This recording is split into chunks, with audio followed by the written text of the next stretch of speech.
안녕하세요. 박미수 원장입니다. 오늘은 중년의 부부가 함께 건강해지는 법, 즉 자신의 배우자에게 어떻게 해야 되는지에 대해서, 배우자를 건강하게 하려면 어떻게 해야 되는지에 대해서 한번 말씀을 드리려고 하는데요. 사실 저한테 대한 어떤 반성의 동영상이기도 하죠. 항상 살면서 가장 잘해줘야 될 사람이 저희 와이프인데, 와이프에게 항상 어떻게 보면 실수도 하고 잘못하기도 하고, 그러다 보면 항상 후회가 남죠. 근데 나이가 들수록 어떻게 보면 인생의 후반기에서 힘이 되어주고, 그리고 건강을 지키기 위해서, 건강을 지키고 같이 행복한 데서 가장 중요한 사람은 바로 자기 주위에 있는 사람, 그리고 가장 가까이 있는 사람이 아닐까 생각이 듭니다.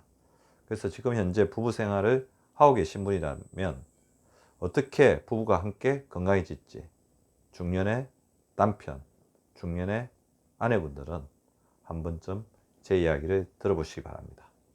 먼저 함께 병원하라. 이제 중년이 되면 아무래도 여기저기 아픈 데가 많죠. 아픈 데가 많고, 그렇지만 우리가 전문가가 아니기 때문에 병원에 와서도 의사들이 제가 이제 환자분들의 어떤 건강 상태를 파악하기 위해서는 굉장히 많은 노력과 시간을 들이고 많은 검사들을 하죠.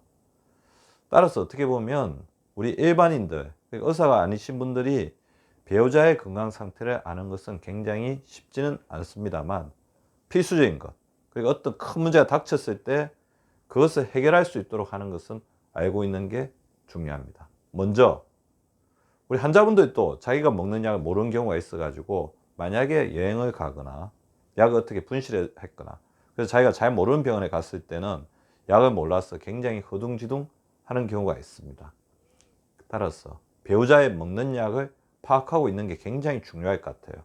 배우자분이 갑자기 이제 아프거나 그래서 자기가 스스로 이제 챙기지 못할 때 옆에서 도와주셔야 되잖아요.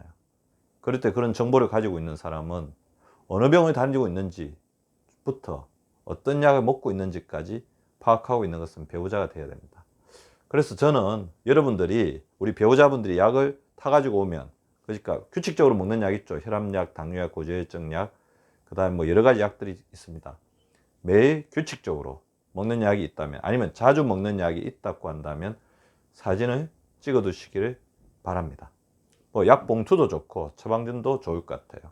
그리고 약을 먹었을 때 어떤 부작용이 있는지 정도는 알아두는 것이 필요하겠죠. 그래서 건강수첩 하나를 적어서 자신의 병력 기록과 우리 배우자분의 병력 기록을 같이 가지고 있는 게 좋을 것 같습니다.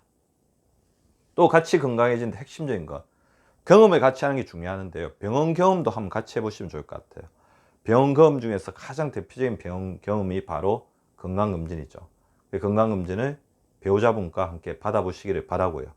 나중에 결과가 나오면 건강검진표도 아까 사진 찍어두는 것처럼 자기의 뭐 핸드폰이라든지 스마트폰에 그 파일을 넣어둬서 배우자분의 건강검진표도 알고 있으면 배우자분이 어떤 문제가 있는지, 그리고 어떤 건강관리를 해야 되는지를 알게 되죠.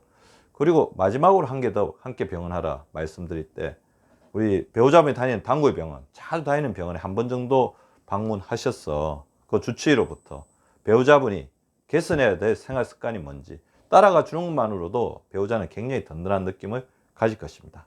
해봐 주시기를 바라고요. 두 번째, 함께 건강하라. 그래서 자꾸 이제 건강도 이제 하나의 같이 공유하는 경험입니다. 경험을 같이 할수록 점점 더 긴밀한 사회가 되고 가족 같은 느낌을 가지게 되는 거죠. 함께하는 운동을 한 가지 이상 개발하실 것을 말씀을 드리고요. 그 다음에 영양제를 다른 사람들한테는 어떻게 보면 선물을 많이 하시는 것 같은데, 배우자분한테 선물하시는 경우는 이제 가끔 뭐 안 하시는 분들도 있더라고요. 그래서 서로에게 도움이 되는 영양제를 추천하시고 선물하는 것도 굉장히 좋을 것 같고요. 그럼 나이가 들었을 때 이게 수면의 질이 안 좋아집니다. 그래서 잠을 자면서 우리 배우자분의 건강 상태가 무엇인지를 파악하는 것도 중요하지만, 무엇보다 더 중요한 것은 함께 자는 시간을 가진다는 것은 어떻게 보면 배우자들, 우리 부부끼리의 어떤 가장 긴밀한 함께하는 시간을 가진다는 거죠. 그래서 지금 보면 어떤 각방을 쓰시는 분들이 굉장히 많은데요. 꼭 매일 같은 방을 잘 필요는 없지만 그래도 일주일에 몇 번씩은, 그래서 함께 자는 시간을 가진 것도 굉장히 중요할 것 같습니다. 그리고 사랑의 표현을 시도를 해야 되죠. 이 나이에 가족끼리 그러는 거 아니야 그렇게 이야기하지만 가족끼리 그럴수록 사랑의 표현을 점점 많이 해주시는 게 좋을 것 같습니다. 틈나는 대로 뭐 이렇게 뭉친 목이나 등을 주물러 주는 것도 사랑의 표현일 수도 있을 것 같고요. 뭐 허그를 하든지 자주 이렇게 애정 표현하는 것도 굉장히 중요할 것 같습니다. 그리고 무엇보다 중요한 것은 부부 대화의 연습이 아닐까 생각이 됩니다. 우리가 나이가 들고 중년이 지나면서 부부간의 관계가 소원해지는 가장 큰 그는 서로에 대한 어떤 신뢰관계가 무너지는 것도 있지만 대화의 기술이 부족해서 그런 적도 많거든요. 그래서 저는 관계훈련이라고 말씀드리는데 관계훈련 첫 번째 서로의 장점을 찾아야 됩니다. 대부분 이제 단점을 찾는 데 익숙한데 우리 배우자분의 장점을 하나씩 적어보시고 그런 것들을 서로 공유해 보시는 것도 굉장히 좋을 것 같고요. 다른 사람하고 비교하면 안 되죠. 그렇게 되면 자존심이 깎아지고 자기 자신도 모르게 배우자를 존경하지 않는 경멸하게 되는 마음가짐을 가지게 됩니다. 다른 사람과 절대 비교하지 마시고요. 그다음에 지나친 기대를 가지게 되면 또 그것이 실망으로 되죠. 있는 그대로 받아들이는 게 좋을 것 같고요. 그 다음에 자신이 하고 싶은 이야기가 있을 때는 의견을 밝혀야 되는데 제가 말씀드린 것처럼 화내지 말고 표현해야 됩니다. 배우자들 사이에서 가장 안 좋은 것이 바로 화를 내는 거죠. 화를 내게 되면 그 관계 자체는 어떻게 보면 화라는 것은 제일 가까운 사람으로부터 받았을 때 더 상처가 되거든요. 화내지 말고 표현하는 것이 필요할 것 같습니다. 그리고 무엇보다 우리 가족은 한 편입니다. 사회가 험난하고 힘들수록 우리 가족은 한 힘이 되어서 가야 됩니다. 남편은 부인 편을 무조건 들어주고 부인은 남편 일을 칭찬하는 것이 중년 건강의 핵심적인 과제가 아닐까 생각이 됩니다. 부부대화 반드시 연습해 주시기 바랍니다. 어떻게 보면 자신의 건강과 행복은 행복한 가정 그리고 좋은 부부관계에서 비롯됩니다. 오늘 제가 말씀드린 중년의 부부가 배우자를 건강하게 만드는 법 한번 같이 서로 실천해 보시면 본인의 건강, 본인의 행복, 배우자의 건강, 배우자의 행복 같이 누리는 놀라운 기적 같은 결과가 나올 것입니다. 감사합니다. 여러분이 눌러주시는 구독과 좋아요는 사랑입니다. 많이 눌러주세요.